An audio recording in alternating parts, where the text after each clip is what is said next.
Hello students आपण समस्त को वेलकम करुच्ची मु प्रभात सर आपणकर डिस्ट्रिक्ट कांस्टेबल आरआई एआरआई अमीन एक्साइज कांस्टेबल देन तुमर फॉरेस्टर फॉरेस्ट गार्ड तुम लाइफ स्टॉक इंस्पेक्टर ये सबू पोस्ट तुम जान आसूची आगू एंड फॉर्म फिलअप भी चली कि तुम साइट स्लो कारण तुम फॉर्म फिलअप हो पारुनी जहाँ भी हो तो जो मैंने माने व्यस्त हो पड़छ व्यस्त हबार ना जदि भी तुम साइट प्रोब्लेम देखा देन तुम डेट एक्सटेंड हो पारे जमती तुम सीजीएल एक्सटेंड हो गला 10 दिन 15 दिन नुहे 10 दिन पाखापाखि तुम एक्सटेंड है तो सेमती तुम्हें देखापी मिले तुम जोड़ा जब साइट स्लो अच्छी तो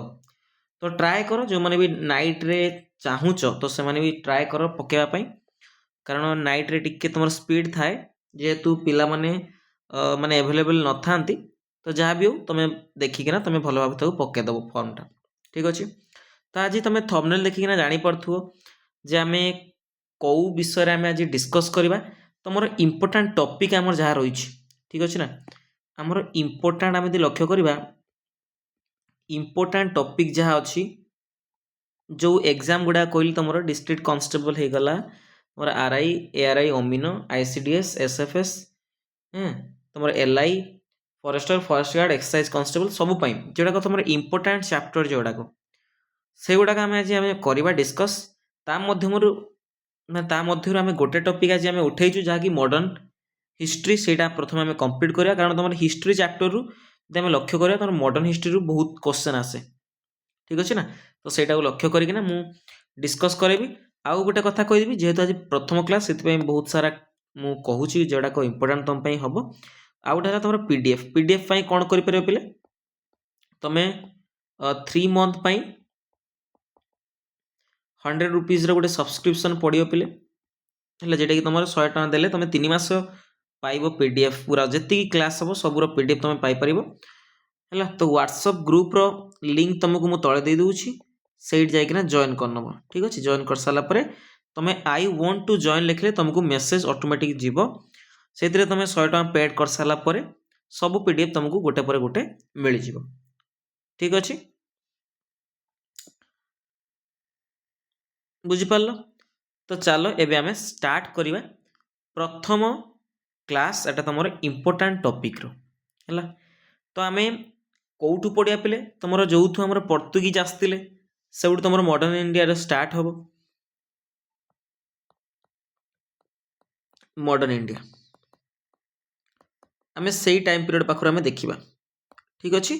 आमर 1498 पाखर आम देखा ऑनवर्ड्स एबे जाए जहाँ भी होती घटना ठीक अच्छे तो देख प्रथमे पिले आम भारत को कौन कहला सोनार देश बोली कहला तो बहुत सारा तुम रूलर माने भारत को आक्रमण करते जहाँफल आम देशर धन संपत्ति लुंठन कर निया परवर्ती समय जो आम भारतर कथा जाइकिना देश विदेश में पहुँचला तो अलगा देशर लोक प्रथम कथा हूँ भारत में मसला जातीय द्रव्य बहुत परिमाण उपलब्ध थिला जमती लक्ष्य कर केरल कर्णाटक एपटे प्रबल मसला मिले तुम गोलमरीच को आरंभ करना गुजराती तुम सब टाइप मसला पाई जाई परिबा तो से मसला को लक्ष्य करना तुम जो पर्तुगीज नाविक थिले से सब भारत आसापी ट्राए करुले केमी भारत सहित वाणिज्य कारोबार करेंगे से उद्यम करुले से उद्यम मुझे पर्तुगीज माने केवल यूरोप देशर तुम पर्तुगीज डच हो गले तुम इंग्लीश हो गला है तुम डैनिश हो गला फ्रेंच हो गला ये समस्ते ट्राए करुले आसापी बट से आम लक्ष्य करवा प्रथम जी आसी तुम किए यूरोपीय माने सॉरी पर्तुगीज माने प्रथमे आसते तो आम ऑर्डरटा मन रखिए प्रथमे किए आसते आमर प्रथम तो आमर पर्तुगीज वाला आसते केबे पिले 1498 से आसते नेक्स्ट किए आसते मन रखिए पिले नेक्स्ट तुम आसले डच है जो मैंने नेदरलैंड लोक को कौन कहुए डच बोली कहुए डच जे कि 1602 मसीह आसिले डच वाला। देन थर्ड रैंक आसिले तुम इंग्लिश, तुम इंग्लैंड लोक इंग्लिश वाला आसिले। देन फोर्थ रे मन रखियो पिले तुम डैनिश, डेन्स भी तमें कही था डेन्स केबे आसिले 1616 रे। इंग्लिश वाला केबे आसिले पिले 1608 रे। तुम्हें मन पकड़ कह जे सार आप मसीहा को मन रखा कि हाँ मसीहा टी मन रखियो पिले पर्तुगीज वाला 1498 केबे भूलबनी कहीं पचारे बहुत थर एग्जाम रे। ठीक अच्छे। तापर आसिले डच वाला, तापर आसिले इंग्लिश वाला, तापर आसिले डैनिश वाला। देन लास्ट रे तुम यूरोप भितर आसते तुम फ्रांस रो लोक मैंने फ्रेंच ताको आमे कहू फ्रेंच माने केबे आसते 1668 ख्रीष्टाब्द। बुझिपाल 1668 ख्रीष्टाब्द ताकू मन रखा एमती करी मन रख पार PDEDF PDEDF करके एमती मन रख पार PDEDF PDEDF। तो पर्तुगीज, डच, इंग्लिश, डैनिश बा डेन्स एंड तुम फ्रेंच। आम आज गुटी गुटी कर पढ़ा इंपोर्टाट तुम पर्तुगीज कौन अच्छी, डच रे कौन अच्छी, इंग्लिश रे कौन अच्छी, डैन्स रे कौन अच्छी, फ्रेंच रे कौन अच्छी। बुझिपाल। तो आज आम पढ़ा प्रथमे पर्तुगीज विषय।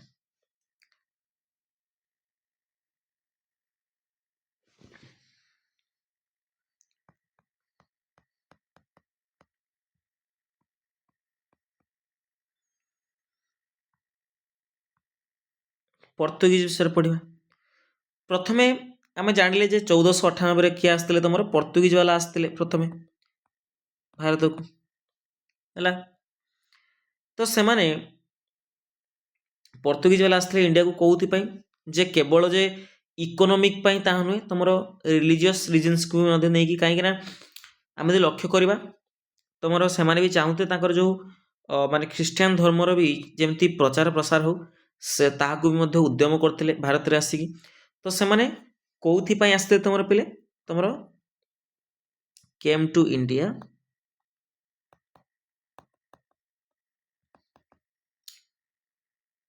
फॉर इकोनॉमिक अर्थनीति भी तुम इकोनॉमिक माने आमर अर्थनैतिक एंड तुम रिलीजियस रिजन्स भी आसते।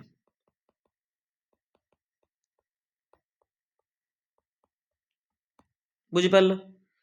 तापरे गोटे कथा मन रखिबो से माने होचंती प्रथम आसीबार भारत को आउ जितेबले भी जाइथिले से माने लास्ट रे ही जाइथिले हैला जति कि तुमरो गोवा पर्तुगीज अंडर रे आस्तुला। तो से माने लास्ट रे भारत सरकार को दे दिना हस्तांतर करिना पळैथिले। तुमर इंग्लैंड वाला परे भी तुमरो इंग्रेज गला परे माने पर्तुगीज वाला जाइथिले बट आंकर सेतेटा माने कोन नथिला भारत रे विस्तार नथिला जा फल रे आमे ताको जानि ना बेसी बट से माने लास्ट रे भी जाइथिले मन रखिबो they were the first and last to go. बुझिपाल। तुम जो पर्तुगीज वाला तो आसते तुम प्रथमे किए आसला आम सब बेले पढ़ीचे स्कूल टाइम रे पढ़ीचे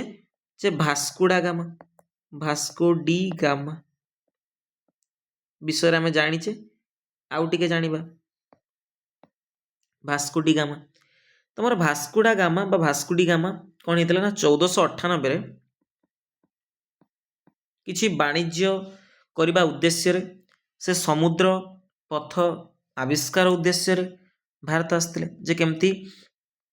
भारत में माने पहुँची पारिबा। तो मन रखिबो ये प्रथम लोक जे कौन करथिले डिस्कवर करथिले सी रूट समुद्र पथ भारत को। He was the first to discover the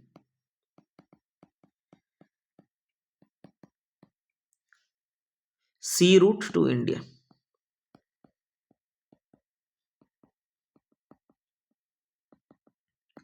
Bharat को प्रथम जलपथ आविष्कार करते किए तुम ना भास्को डी गामा टिके मन रखियो बहुत इंपोर्टेंट केबे 1498 है से प्रथम आसी कौटी पहुंचते पे तुम मन रख ना कालिकट नामक स्थान है प्रथमे कालिकट नामक स्थान आसिकिना पहुंची कालिकट स्थान ये प्रथम पहुंचते आसी पहुँचला कौन है ना सेठिकार जड़े रूलर थे तुम किंग जामोरिन जड़े हिंदू रूलर थे ना कौन थी ना जामोरिन तांको अनुमति नेकिना तांकर अनुमति नेइकी से कौन करथिले तुमर वाणिज्य करबा पई माने चेष्टा करथिले ठीक अछि मन रखियो भास्कोडा गामांकर एटा आउ बेसी पढ़े आवश्यक नहीं तुमर से प्रथमे डिस्कवर करथिले भारत को तुमर समुद्र पथ एंड से तुमर कालिकट नामक स्थान रे पहुंचिकिना तुम तेल कालिकट रे शासन करता जड़े हिंदू शासक जहाँ ना था जामोरिन तांकर अनुमति नहीं कि से तुम वाणिज्य कोठी निर्माण पर अनुमति पाई बुझिपार ना बुझिपारनी कह देन तुम यही पर्तुगीज आउ गए इंपोर्टाट आम पढ़ा तुम जन थे तुम फ्रांसिस्को डी आल्मेडा बा आल्मेडा नाम मन रख अरे यार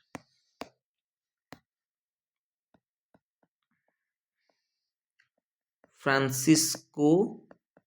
डी आल्मेडा जे कि तुम 1505 रे आसते भारत को ये जो भारत को आसते ये तुम प्रथम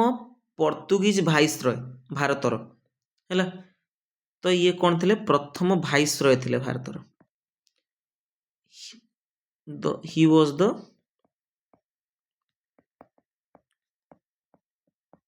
फर्स्ट पर्तुगीज भाइसरय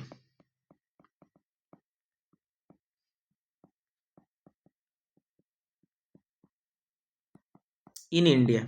भारत रे प्रथम पर्तुगीज भाइसरय किए थे फ्रांसिस्को डी आल्मेडा है मन रखियो पे आंकर एटा इंपोर्टाट है यहाँ पचार प्रथम पर्तुगीज भाइसरय किए तुम ना फ्रांसिस्को डी आल्मेडा आ गए तुम ब्लू वाटर पॉलिसी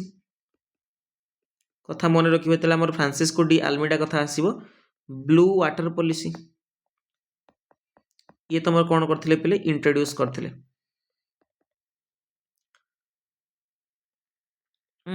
आनी इंट्रोड्यूस करते भारत में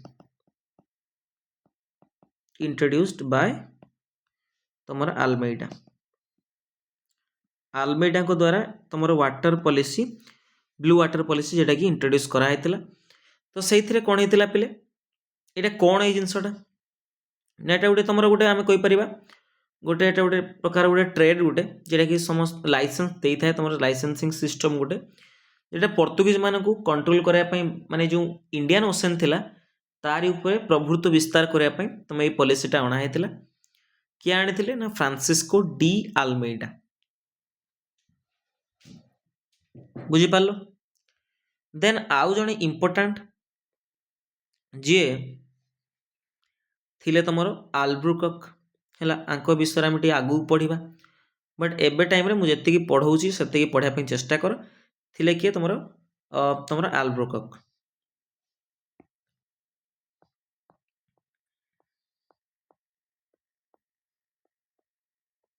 आल्ब्रुकक तुम केबे आसते 1509 पाखापाखि ये तुम कौन थे पे सेकेंड भाइस रही इंडिया रो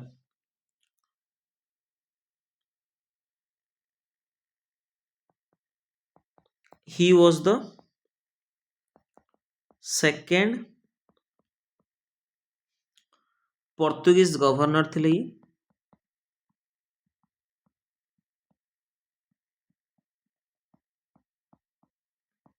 भारत रे किए तुम आल्ब्रुकक है ये तुम गोवा को गोवा को कैप्चर करथिले? अरे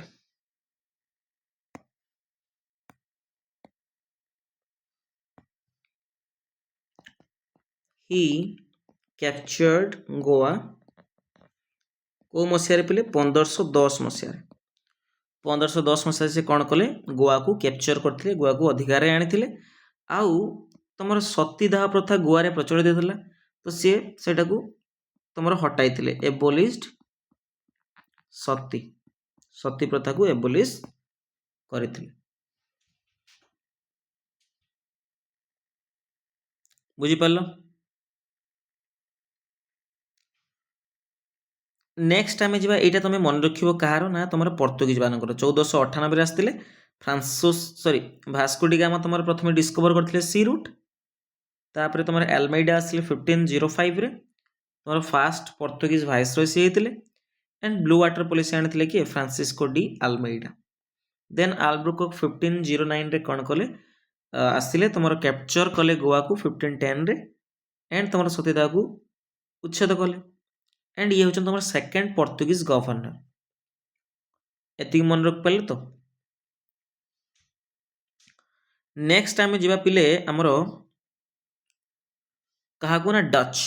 आम जानले जे पर्तुगीज पर किए आसले डच आसिले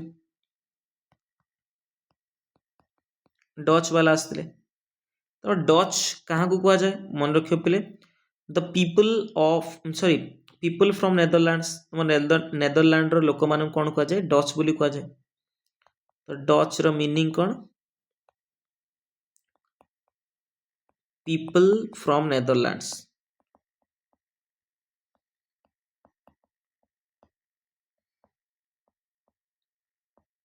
नेदरलैंड रो जो लोक मान कौन कह जाए डच बोली कह जाए है तुम डच ईस्ट इंडिया कंपनी केबे गठन कराइथिला ना 1602 रे ठीक अछि डच ईस्ट इंडिया कंपनी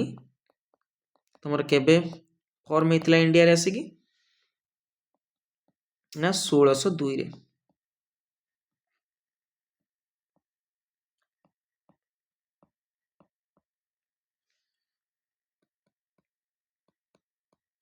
1602 रे होता आउ से प्रथम फैक्ट्री तुम बसी कौटी आंध्र प्रदेश रे जेटा कि मछलीपट्टनम बा मसुलीपट्टनम जेटा कहला पूर्वर तांकर फास्ट फैक्ट्री मन रखिबो तांकर फास्ट फैक्ट्री कौटी पिले ना तुमर मसुलीपट्टनम मसुलीपट्टनम रे केबे तुमर 1605 रे जेटा कि आंध्र प्रदेश मन रखिबो कौटी रे पिले इन आंध्र प्रदेश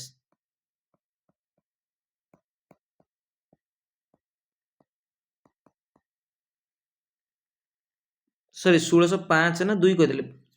5 कहते ना 2 कहते 2 कहते ना तो 1605 रे मन रखिबो तांकर 1605 रे कोन कले प्रथम फैक्ट्री बसले कोठी मसुलीपट्टनम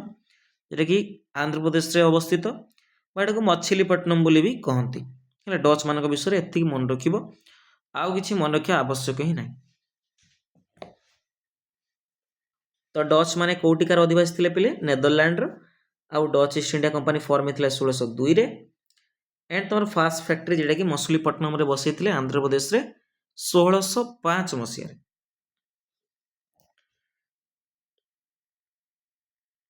बुझिपाल तापर तुम इंग्लिश वाला आसले इंग्लिश वाला तुम इंग्लिश ईस्ट इंडिया कंपनी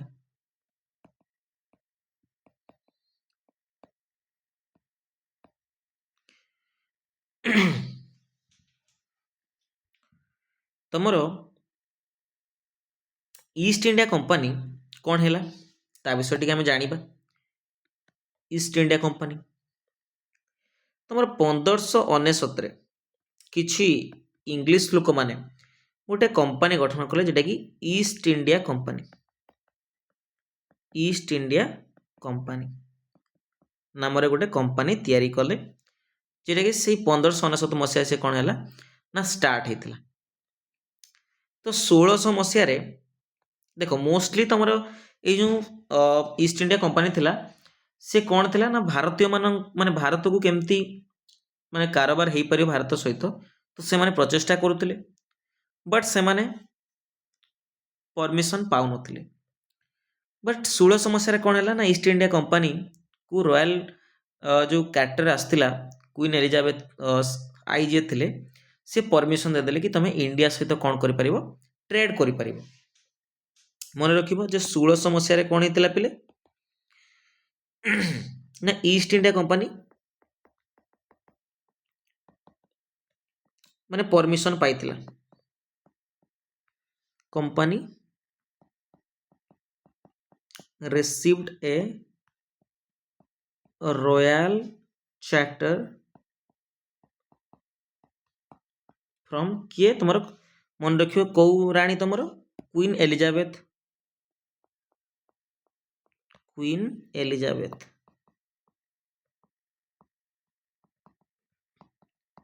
प्रथम कौन कले ना ट्रेड करने परमिशन देदेले टू ट्रेड इन इंडिया। बुझिपार ठीक अच्छे। तो सेउटू जिते बड़े देदेले परमिशन 1608 रे कौन है पिले ना तुम विलियम हॉकिंस जी कि प्रथमे आसिले जहांगीर को दरबार को, विलियम हॉकिंस जी कि प्रथमे आसते क्या जहांगीर को दरबार को आसते।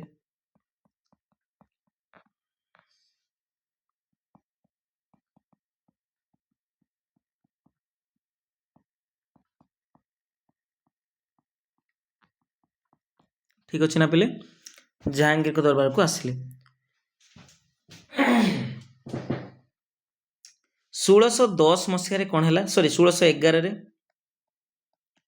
तुम प्रथम से मैंने गोटे टेम्पोरारी फैक्ट्री बसेले फास्ट फैक्ट्री कौटी बसई तुम मसुलीपट्टनम आम पढ़ी आसिले। मसुलीपट्टनम तुम क्यों मैंने करते प्रथम डच माने, तो सही स्थान रे तुम से कौन कले ना गोटे फैक्ट्री बसेले टेम्पोरारी कहीपर टेम्पोरारी है। परवर्ती समय 1613 से मैंने कौन कले ना फास्ट फैक्ट्री बसले सूरत रे जेटा कि परमानेंट फैक्ट्री है। तो फास्ट परमानेंट फैक्ट्री मु कहि परिबी कोठी बसैतले से माने सूरत।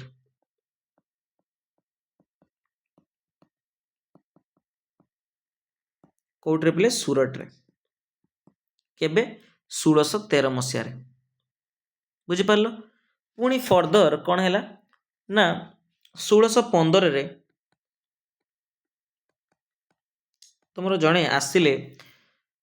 सार थोमास रु, मन रखियो सार थोमास रु जो आसी से कौटी आसिले ना जहांगीर को दरबार को विजिट कले। कौन पाई विजिट कले पिले ना किसी वाणिज्य करने है गोटे अधिकार पाइबा से कौन कले जहांगीर को दरबार को गले फॉर ट्रेडिंग राइट्स आम कही परिबा।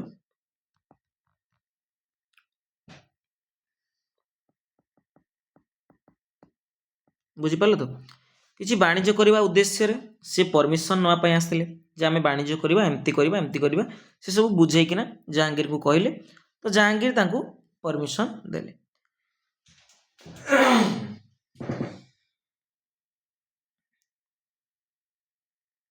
बुझिपाल पे तापर परवर्ती समय आमर इंग्लिश पर क्यों मैंने आसते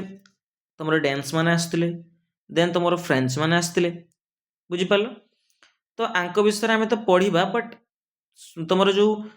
डैनिश विषय टी आम एत बेसी देखानी कि फ्रेंच विषय बेसी देखा ना कहीं यार एत इंपोर्टाट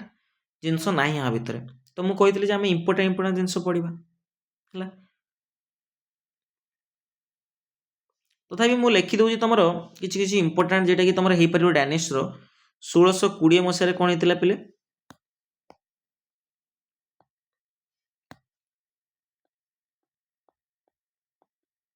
1620 तुम जो डैनिश वाला आसते एस्टाब्लिश करते प्रथम फैक्ट्री कौटी ନା ଟ୍ରାନକୁଇବାରରେ ତାମିଲନାଡୁରେ ଡାନିଶ ବାଲା କେବେ କ'ଣ କରିଥିଲେ ଫାଷ୍ଟ ଫ୍ୟାକ୍ଟ୍ରି ହେଲା।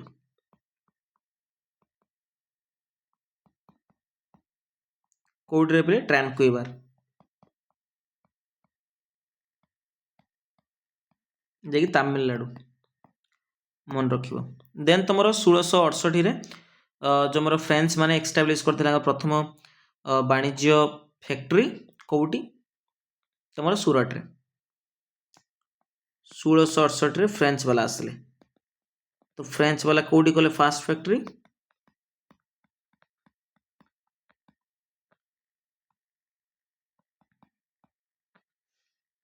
ନା ସୁରଟରେ। କୋଉଠିରେ ପିଲେ ସୁରଟରେ।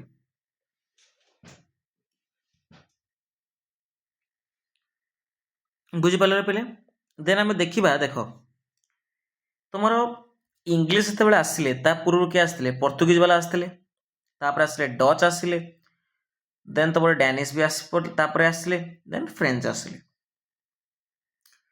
ତ ଦେଖ ଯେତେବେଳେ ବିଭିନ୍ନ ଦେଶର ଯେତେବେଳେ ଆସିକିନା ବାଣିଜ୍ୟ କୋଠି ମାନେ ବସିଲା ସମସ୍ତେ ବାଣିଜ୍ୟ କରିବା ପାଇଁ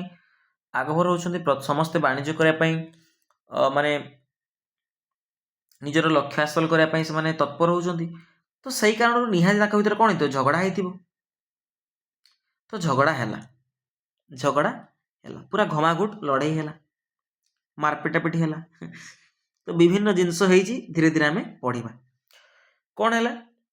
ନା ତୁମର ଗୋଟେ ସୁଆଲି ନାମକ ସ୍ଥାନରେ ତୁମର ଗୋଟେ କ'ଣ ହେଲା ନା ଗୋଟେ ଯୁଦ୍ଧ ହେଲା। ତ ବ୍ୟାଟଲ ଅଫ୍ ସୁଆଲି ନାମରେ ପରିଚିତ ସୁରତରେ। ତୁମର ସେଥିରେ କ'ଣ ହେଲା ସେମାନେ ପର୍ତ୍ତୁଗୀଜ ବାଲାକୁ ହରାଇଲେ। କିଏ ମାନେ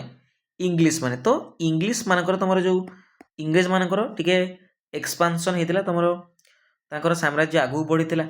ତ ଆମେ ମନେ ରଖିବା ବ୍ୟାଟେଲ ମୁଁ ଗୋଟେ ଲେଖ ଅଛି ତୁମର ଏକ୍ସପାନସନ୍ ଅଫ୍ ବ୍ରିଟିଶର୍ସ କେମିତି ଏକ୍ସପାନସନ୍ କଲେ।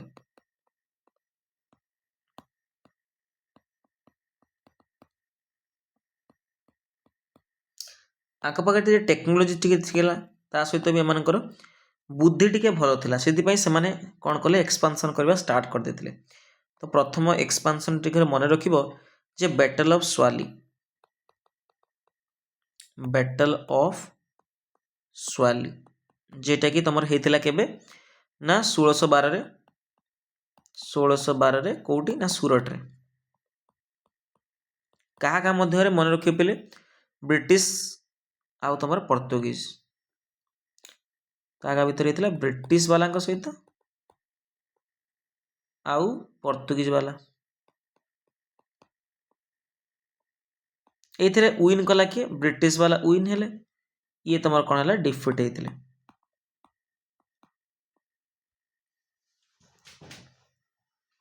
ଆଉ ଗୋଟେ କଥା ମନେ ରଖିବେ ପିଲେ ତମର ବ୍ୟାଟେଲ ଅଫ୍ ବେଦାରା ବା ବ୍ୟାଟେଲ ଅଫ୍ ହୁଗଲି ଯାହା ହିଁ ମନେ ରଖିପାରିବ। ବ୍ୟାଟେଲ ଅଫ୍ ବେଦାରା ଆମେ କହିପାରିବା ହୁଗଲି, ଏଟାକୁ ଆମେ ଆଉ ଗୋଟେ କହନ୍ତି ଚିନସୁରା କହନ୍ତି ବି, ଚିନସୁରା। ଏଇ ବ୍ୟାଟେଲରେ କ'ଣ ହେଲା ପିଲେ ନା ଦୁଇ ଜଣ ଭିତରେ ହେଲା। କାହା କାହା ଭିତରେ ନା ତମର ବ୍ରିଟିଶର୍ସ ଆଉ ଡଚ୍, ବ୍ରିଟିଶର୍ସ ଏଣ୍ଡ ତମର ଡଚ୍ ମଧ୍ୟରେ। ଏଥିରେ ବି ତମର ୱିନ୍ କଲା କିଏ ବ୍ରିଟିଶର କଲା।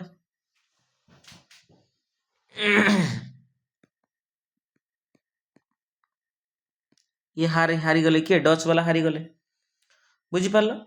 ନା ବୁଝିପାରିଲନି। କୋଉ ମସିହା ଟିକେ ମନେ ରଖିବ ପିଲେ ଏଟା ତମର ବ୍ୟାଟେଲ ଅଫ୍ ହୁଗଲି ତମର 1759ରେ। 1759ରେ କୋଉଠି ହେଇଥିଲା ତମର ହୁଗଲି ନଦୀ କୂଳରେ।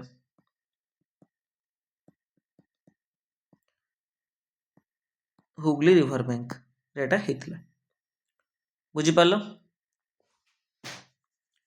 ଦେନ୍ ଆମେ ପଢିବା କାର୍ନାଟିକ ୱାର, କର୍ଣ୍ଣାଟ ସମର, যেটাକି ଆମେ କହୁ କର୍ଣ୍ଣାଟ ସମର କହୁ। ପ୍ରଥମ କର୍ଣ୍ଣାଟ ସମର, ଦ୍ୱିତୀୟ କର୍ଣ୍ଣାଟ ସମର, ତୃତୀୟ କର୍ଣ୍ଣାଟ ସମର, ଆ ବିଷୟ ଟିକେ ଆମେ ଜାଣିବା ହେଲା କାର୍ନାଟିକ ୱାର୍ସ।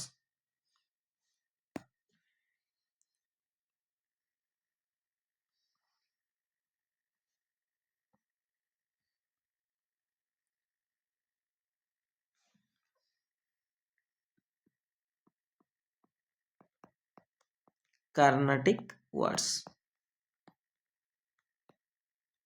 कर्णाटक समर होता तुम टोटाल आम लक्ष्य करवा ये जो कर्णाटक समर क्या मध्य होता पे कहीपर क्या मध्य होता ये भी दुज भर किए किए ना ब्रिटिश वाला आउ तुम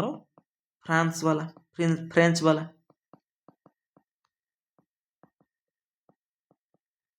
आंक भर होता भर टोटाल लक्ष्य करवा टोटाल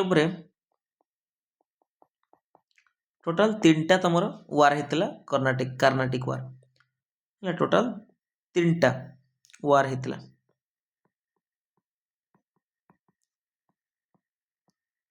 है प्रथम कर्णाटक समर द्वितीय कर्णाटक समर तृतीय कर्णाटक समर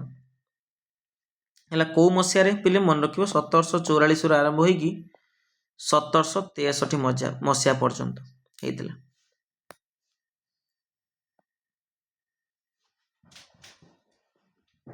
बुझीपार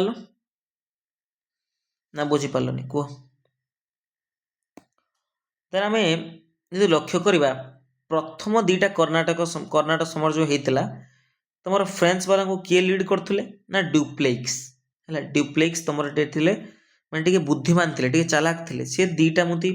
तुम फास्ट कर्नाटिक वार एंड तुम सेकेंड कर्नाटिक वार रे 2टारे तुम कौन करते फ्रेंच ईस्ट इंडिया कंपनी को तुम लेड कर माने तुम नेतृत्व नहीं है तो टे मन रख ड्यूप्लेक्स कथा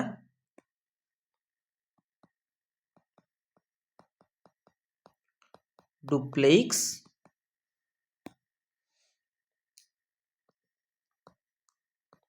led the French Indian Army, sorry, Indian Army कहते हैं French East India Company বা French force in the first 2 Carnatic wars.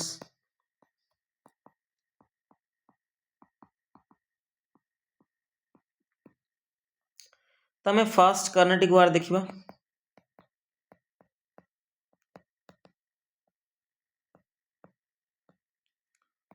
Fast Karnataka summer प्रथम कर्नाटिक युद्ध जेटा कि कर्नाटक समर 1744 रु तुम 4 वर्ष धरिकी है 1748 मसीहा पर्यंत है यहाँ तुम किए जीति प्रथम कर्नाटक समर तुम फ्रेंच ईस्ट इंडिया कंपनी जीति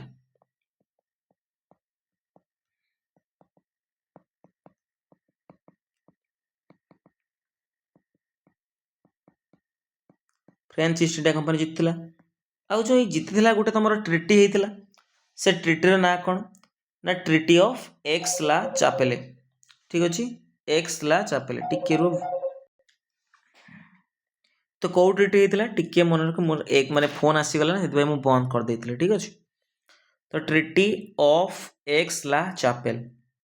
ठीक अच्छे मन रखियो एटी गोटे ट्रिटी होता treaty of x La चापेले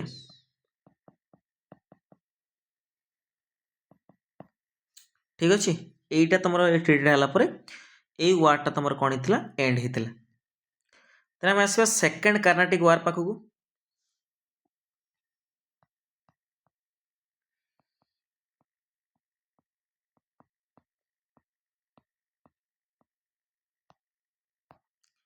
second Carnatic वार केवल गोटे युद्ध रे देख तुम घर जब तुमको किए पिटी देथिबो जीति तुमको मारिकी तुम पुणी तुम राग हम कि मत पिटिकी मारदेला मत पिटिला मुझे ताकू कौन करी आउ थे रिट्रीट करी आउ थे मुझे आउ थे कौन करी देखदेवी जे मु किए बोली तो सेमती है बुझीपार ना पुणी सेमती है तो सेकेंड कर्नाटिक वार है केबे 1749 रु 1754 है तो एथिरे किए है तुम बैटल जो होता तुम ए जीति ब्रिटिश जीति है जीति किए ब्रिटिश वाला जीतिले फास्ट जीतिला किए तुम फ्रेंच वाला एटा तुम ब्रिटिश वाला जीतिगले आउ ये तुम एठी जो सेकेंड कर्नाटिक वार रे गोटे तुम ट्रिटी होता ट्रिटी ऑफ पॉन्डिचेरी है केमती क्वेश्चन बने पिले तो पकड़ जो ट्रिटी ऑफ पॉन्डिचेरी कौ टाइम रे हेतला second Carnatic war first Carnatic war third Carnatic war and तमरो एमती दे दिथिबो तो कोन हबो पहिले तुम right answer second Carnatic war तो ट्रेटी ऑफ पॉन्डिचेरी केबे सेकंड कर्नाटिक वार टाइम रे तमरो हेतला 1749 रु 1754 बुझी परलो तेना हम पढिबा third Carnatic war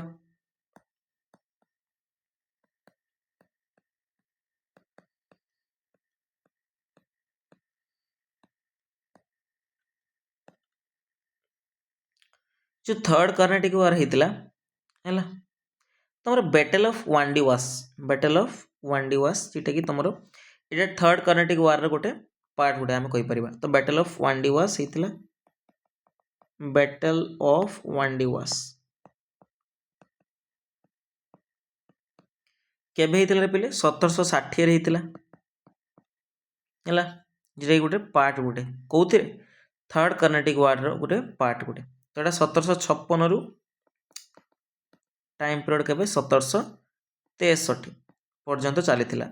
third Carnatic वार है तो बैटल ऑफ वांडीवास ये 1760 मसीह होता है गोटे थर्ड कर्नाटिक वार गोटे पार्ट गोटे पाखापाखि 7 वर्ष धरिकी चलता है कौन जो battle of sorry third Carnatic war जो होता कौन पाई ना ऑस्ट्रियन वार ऑफ सक्सेशन जो चली ऑस्ट्रिया रे जो तख्ता को लेकिन तुम जो तुम फ्रेंच आउ इंग्लैंड मान भितर तुम इंग्लीश मान भितर जो घमाघट लड़ाई चलता ऑस्ट्रिया रे तो से तुम थर्ड कर्नाटिक वार होता तो कारण कौन थी कज कौन थी ना तुम ऑस्ट्रियन वार ऑफ सक्सेशन जो चली ऑस्ट्रियन वार ऑफ सक्सेशन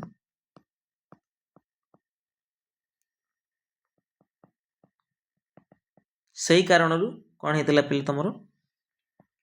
ना चली तुम क्या भितर तुम चलता ये जिनसा तो ब्रिटिश एंड तुम फ्रेंच का भितर ऑस्ट्रिया रे तो ताकू नहीं सेठी आर देश जमी लगिले ऑस्ट्रिया देश से भारत भितर जो थे तुम फ्रांस वाला एंड तुम ब्रिटिश वाला भितर जमी लगिले तुम गोटे कथा लक्ष्य कर जदि आमर जमी होता कौटी एवं जमी घटना घटू तुम बांग्लादेश तेल तुम जो दीपू चंद्र दास नामक जड़े हिंदू माने लोक को जो पोड़ीदे तो एटी भी भारत में भी सेमती देखागला कौन देखागला ना तुम जी सब बांग्लादेशिया थिले कि फेरीवाला रूप में कम करते कि कौन करते सब गुड़े धरले इंडियन माने तो सेमती जिनस सेमती घटना होता है तुम ऑस्ट्रिया तुम सेठिकार तुम से निजर अधिकार को सब्यस्त करने से लड़ाई करते से ही कारण भारत में भी सेमती देखागला कौन ना भितर केमती कहार पावर केते अधिका हो पार से लक्ष्य करके से भी युद्ध कले तो मन रख ऑस्ट्रियन वार ऑफ सक्सेशन तुम युद्धटा होता थर्ड कर्नाटिक वार बुझीपार बुझीपार कि नहीं रे कह आटा भी गोटे ट्रेटी होता है कौन से ट्रेटी ना treaty of Paris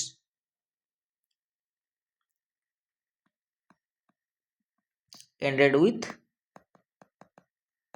treaty of Paris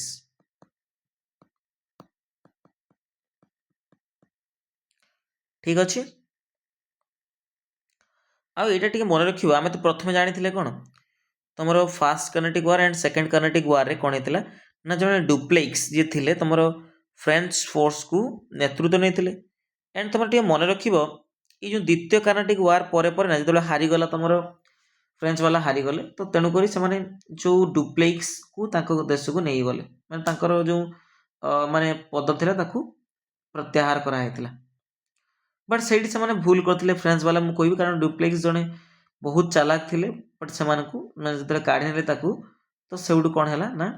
T दुर्बल पड़े तुम किए आसते तुम थर्ड कर्नाटिक वार रे ब्रिटिश फोर्स को किए लीड करते मन रख ना सार आयरकुड आ फ्रेंच वाला को किए लीड करते ना काउंटे डी लाली मन रख ब्रिटिश फोर्स लेड बाय किए तुम करते नेतृत्व देते सर आयरकुट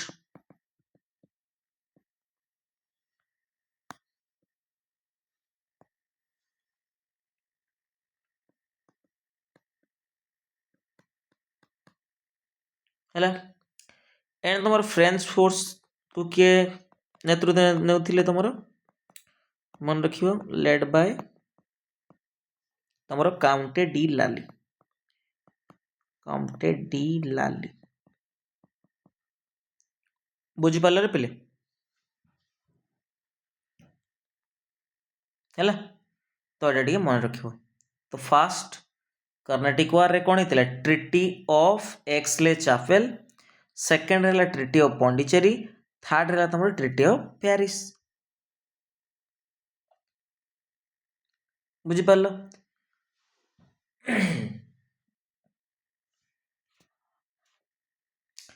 तापर आम टी पलैबा बेंगल आड़ को, कौटी पलैबा बेंगल आड़ को। कौन है बेंगल टे लक्ष्य कर पिले, ठीक आम बेंगल आड़ पलैले डायरेक्ट आम कर्णाटक रु पूरा बेंगल पलैले वेस्ट बेंगल टे। बेंगल एवं जो वेस्ट बेंगल तुम वेस्ट बेंगल तुम बांग्लादेश जो मिसिकी आमर बेंगल सियाड़ी पलैबा आम। तो प्रथम नवाब बेंगल प्रथम नवाब किए पिले मन रख fast fast Nawab of Bengal किए पिले तुम मुर्शिद कुली खान।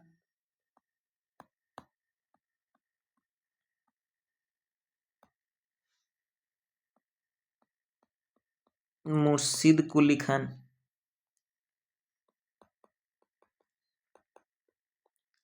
मन रखियो पिले मुर्शिद कुली खान तांको टाइम पिरियड केते थिला ना 1717 रु 1727, 1717 मसीह रु 1727 मसीहा पर्यंत टाइम पीरियड थिला। फास्ट नवाब बेंगल किए मुर्शिद कुली खान 1717 रु 1727।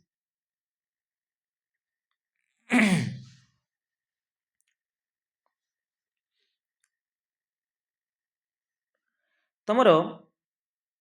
1717 कौन है इन 1717 मुगल एम्पायर थे किए ना फारूक सियर से कौन कले गोटे गोल्डन फरमान जेटा गोटे मैग्ना ट्रेड रो गोटे माने दस्तावेज जे कि जाहिर करते जे से कौन कले ना ब्रिटिश ईस्ट इंडिया कंपनी को बेंगल रे है फ्रीली ट्रेड करने परमिशन देते है। तो ओनली 3000 टंका माने इयरली से पेमेंट देवे क्यों माने इंग्लैंड माने तुम ब्रिटिशर्स माने देकिना से माने कौन करें बेंगल रे फ्रीली ट्रेड करें है। जेटा कि तुम भल लगे ना क्या ना मुर्शिद कुली खान को। बुझिपाल। तो मन रख 1717 मसीह टिके अक्षर भलसे लिखा इन 1717 मुगल एम्पायर जी थिले ताका ना कौन थिला ना तुमर फारूक सियर।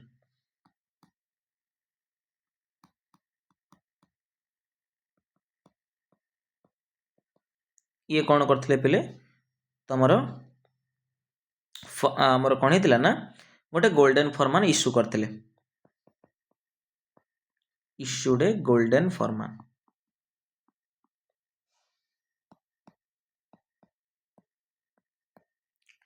है जेटा कि तुम ट्रेड करने सुविधा होता क्या ना तुम ब्रिटिशर्स मान को बेंगल रे फ्रीली ट्रेड करने मुझे कहली से कथाटा। तुम टे मन रख पिले जे जो नवाब ऑफ बेंगल तुम बेंगल जो नवाब होते तो ऑर्डर टा मन रख कहीं पचार दिए नवाब्स ऑफ बेंगल। तो बेंगल में जान प्रथम नवाब किए थे पिले तुम मुर्शिद कुली खान, मुर्शिद कुली खान। मुर्शिद कुली खान पर किए आसले तुम सुजाउद्दीन मोहम्मद खान, सुजाउद्दीन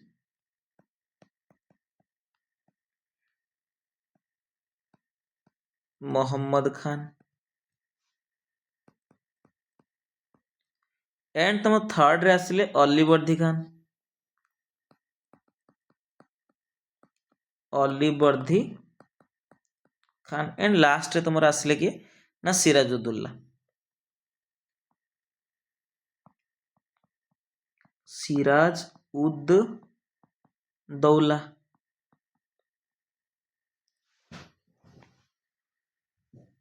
बुझीपारे पे सिराजुद्दौला एबे आस आमे टिके पढ़िबा सिराजुद्दौला विषय कारण सिराजुद्दौला बहुत इंपोर्टाट रूलर कौटी तुम बेंगल रे है कहीं विषय डायरेक्ट क्वेश्चन आसे तो आम पढ़िबा आज सिराजुद्दौला विषय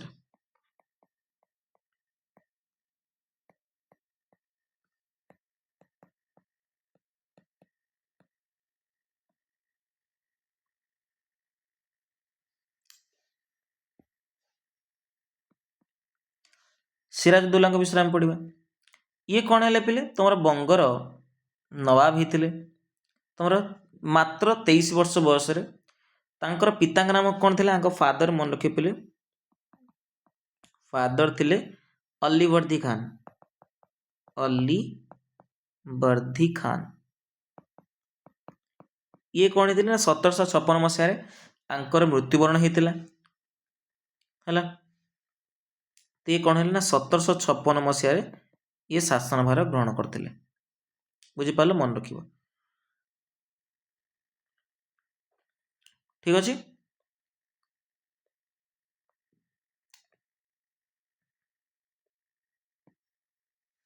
देन ये मात्र 23 एज रे कौन करते रूलर होते किए सिराजुद्दौला बुझीपार तापरे आम यदि लक्ष्य करवा सिराजुद्दौला गोटे मुख्य जिनिस जेटा कि तुम अंधकूप हत्या है तो मन रख अंधकूप हत्या जेटा कि तुम इंग्लीश रे कहती ब्लैक होल ट्रेजेडी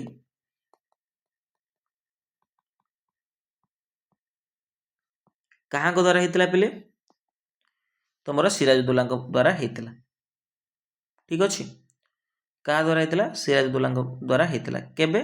ना 1756 मसीह इन 1756 ये कौन कल ना फोर्ट विलियम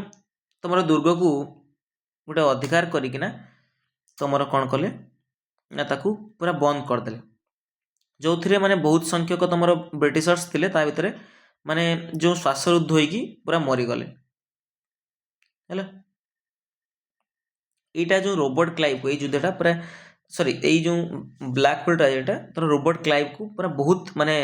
रगे देता जिनसा कारण ब्रिटिशर्स मान एमती हत्या करते तुम सिराजुद्दौला से तुम सी माने अति रागी जाते किए रॉबर्ट क्लाइव तुम रॉबर्ट क्लाइव से टाइम थे तुम सेठिकार बुझीपार तो रॉबर्ट क्लाइव कौन कले ना ये जिते रागी गले तो सी भी चाहिए कि मुझे कौन करी ना रिभेंज नेबी गोटे रिभेंज मु नेबी सिराजुद्दौला को माने मारि जीवन रू है सी भी कौन कले कहले मु निहाती प्रतिशोध नेबी कारण एमती घटना है देशर लोक मरी तो सी भी कौन है पूरा रागी गले है तापर तुम तापर तो जना तुमको माने जानिछ समस्ते कौन घटी तुम बैटल ऑफ प्लासी जेटा कि पलासी युद्ध नाम परिचित ठीक अच्छे तो बैटल ऑफ प्लासी आम देखा 1757 होता बहुत बहुत इंपोर्टाट पे जो मैंने भी कॉम्पिटिटिव एग्जाम दौच जानी यहाँ बारंबार पचारे मसीहाटा मन रख बैटल ऑफ प्लासी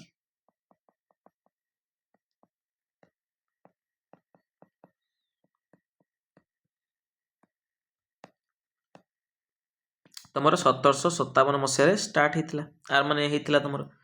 क्या मध्य तुम British force East India Company force जी रॉबर्ट क्लाइव द्वारा लेड होता एंड तुम सिराजुद्दौला आम कहीपर सिराजुद्दौला एंड तुम East India Company East India force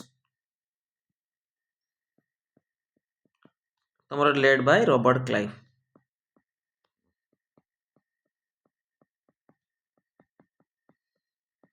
ठीक अच्छे बुझीपारे रॉबर्ट क्लाइव द्वारा नेतृत्व निया आउ सिराजुद्दौला तुमर मध्य युद्ध है घमाघुट लड़ाई है तुम मीर जाफर जी थे मिलिटारी कमांडर थे कार सिराजुद्दौलार सी तुम ब्रिटिशर्स मान सहित कौन कले ना हाथ मिलैले ब्रिटिशर्स मान माने आपको धोखा देकिना सिराजुद्दौला को डिसाइड करिकी तुम मीर जाफर जे थे तांकर अरे पानी पड़गला टिके रू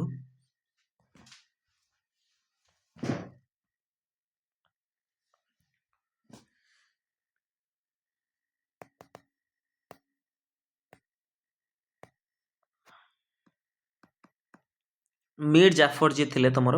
किए थे मीर जाफर मन रखिए पे मीर जाफर किए थे ना ये गोटे धोकेबाज थे कहीं धोकेबाज थे मुझे कहूँ ना सी सिराजुद्दौला को धोकेबाज दे माने धोखा देते ये थे मिलिटारी कमांडर थे the military commander Kahar military commander थे सिराजुद्दौला ऑफ सिराजुद्दौला ये कौन कर नहीं ना ये इंग्रेज मान सहित हाथ मिलते ब्रिटिशर्स मान सहित हाथ मिलते जॉइंट विथ द ब्रिटिशर्स है सिराजुद्दौला जानी नथिले तो ये कौन है युद्ध है जिते बड़े एमाने कौन कले खाली एक्टिंग कले किए तुम मीर जाफर है मीर जाफर कौन कला एक्टिंग कला तो ये युद्ध रे कौन है ना सिराजुद्दौला मृत्युवरण होता तो मुझे कहीपर सिराजुद्दौला ए मरीगले सिराजुद्दौला ए डिफिट होते आउ माने मृत्यु दंड भोगिया पड़ता वाज किल्ड तुम जन मीर जाफर तुम कौन करते ना युद्ध कले से छलना करना युद्ध कले तुम से मीर जाफर ना सॉरी आम सिराजुद्दौला कौन होते हारी तेणुक मीर जाफर कौन कर दिगला तुम ताकर मृत्यु पर मीर जाफर को तुम कौन कर दिगला माने नवाब बेंगल नवाब कर दिगला माने युद्धर कौन माने आउटकम्स रहा कौन कन्सिक्वेन्सेस रहा तापर घटना सिराजुद्दौला मरीगला तुम मीर जाफर कौन है तुम राजा है नवाब है Mir Jafar was made the nawab of Bengal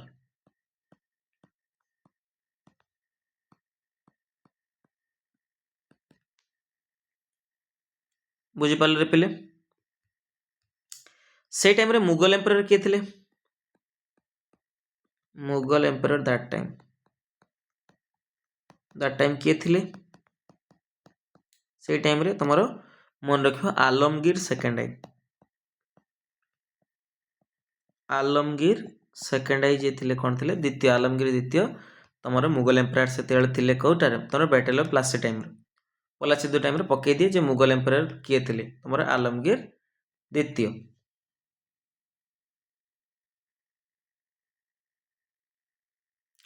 तापर पर समय कौन है माने मीर जाफर को हटई कि तुम जो मीर जाफर तुम किए सन इन लॉ किए तुम मीर जाफर सन इन लॉ किए मीर कासिम मन रख सन इन लॉ मीर कासिम कौन कराला बेंगल रे नवाब कर दिगला परवर्ती समय है ये राजगादी आसते ये राजगादी आस सारा पर कौन कले ना तांकर जो कैपिटल थिला मन रख Mir Qasim came to the throne ताकू राजगादी रे बसई दिगला सी राजगादी रे बसिला तापर से कौन कला ना तार जो कैपिटल थिला ताकू शिफ्टेड करदेला माने शिफ्ट करदेला आ गोटे जगह को तो shifted the capital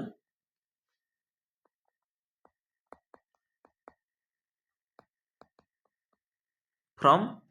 Murshidabad to Munger है मुर्शिदाबाद रु मुंगेर को कर दिया गला मुर्शिदाबाद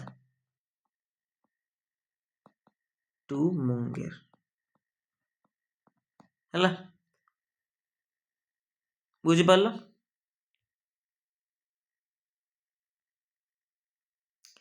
तापर पड़ती समय कौन है कौन हो जितेबाला तुम मिर्कासिम कौन कले कौन पाई नहीं जो कैपिटल शिफ्ट करते कौन पाई ना जेहेतु से चाहूले कि इंग्रेज माने शासन में हस्तक्षेप न करंतु तो से से मुर्शिदाबाद रु मुंगेर को नहीं जाइए बुझिपार परवर्त समय कौन है जेहेतु नहीं गले ये इंग्रेज मैंने नाराज है कि आम माने आखि आगुरी नहीं गला आ गोटे जगह को तो ये भी कौन है परवर्त समय शत्रु हो गले तो तापर तुम कौन है ना बैटल ऑफ बक्सार स्टार्ट हो गला बक्सार युद्ध जोटा कि जाने बैटल ऑफ बक्सार कौ मसीह ना 1764 मसीह बुझिपार तुम किए किए पिले बैटल ऑफ बक्सर क्या मध्य तुम ब्रिटिशर्स मान द्वारा ब्रिटिशर्स गोटे पटे ब्रिटिशर्स तुम लगी लगी चलते समस्त लगिकी पारी है तो किए किए तुम ना जेहेतु तुम मिर्कासिम मिर्कासिम एंड तुम सुजाउद्दौला जी थे अवधर नवाब सुजाउद्दौला जी थे कि नवाब ऑफ अवध अवधर नवाब थे है टिकेट लिभे लिखिद नवाब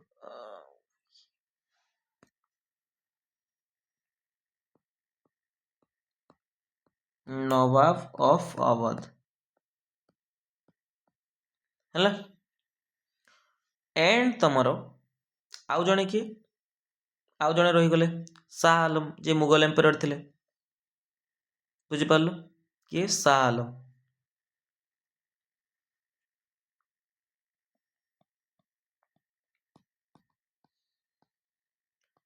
शाह आलम द्वितीय है मुगल एम्पायर थे से कौन कले ना बैटल ऑफ बक्सार लड़िले क्या एग्नेस्ट रे तुम ब्रिटिशर्स के एग्नेस्ट रे बुझिपार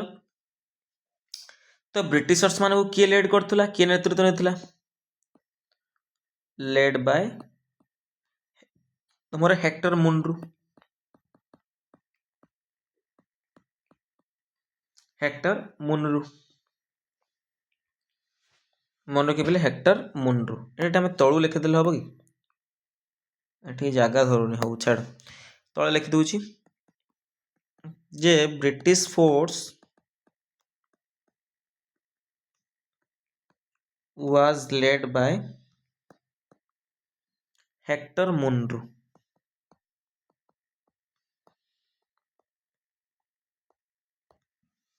हेक्टर मुनरू ठीक अच्छे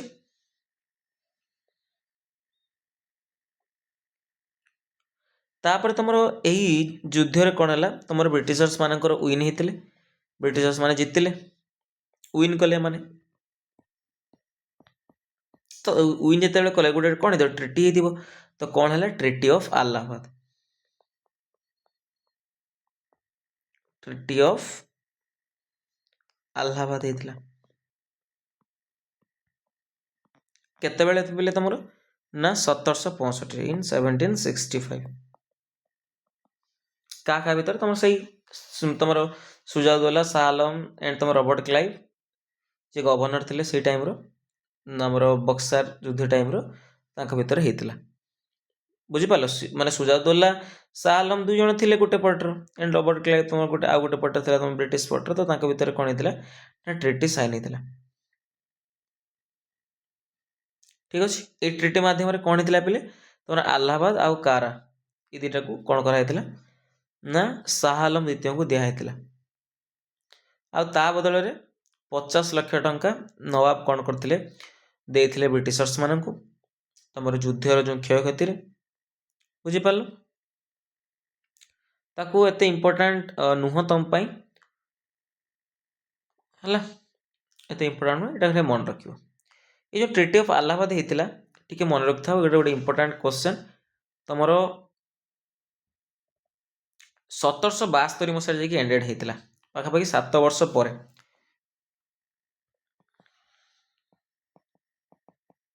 आफ्टर 7 years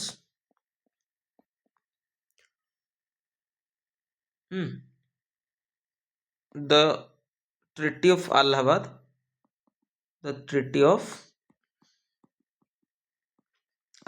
कौन होता एंडेड होता वाज एंडेड समाप्त कर दिया होता कहा द्वारा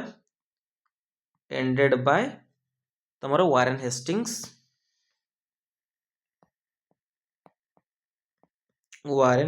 को द्वारा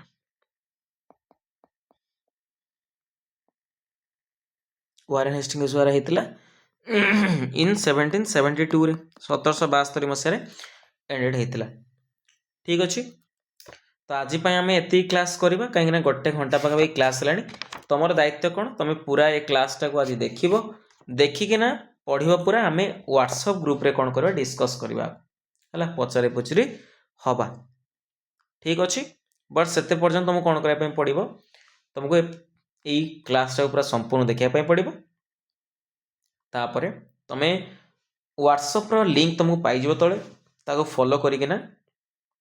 जॉइन करिवो सेतरे आमे माने आमे आपनको पचारिबो क्वेश्चन माध्यम रे तुम ताको उत्तर दबो ठीक अछि थैंक यू समस्त को।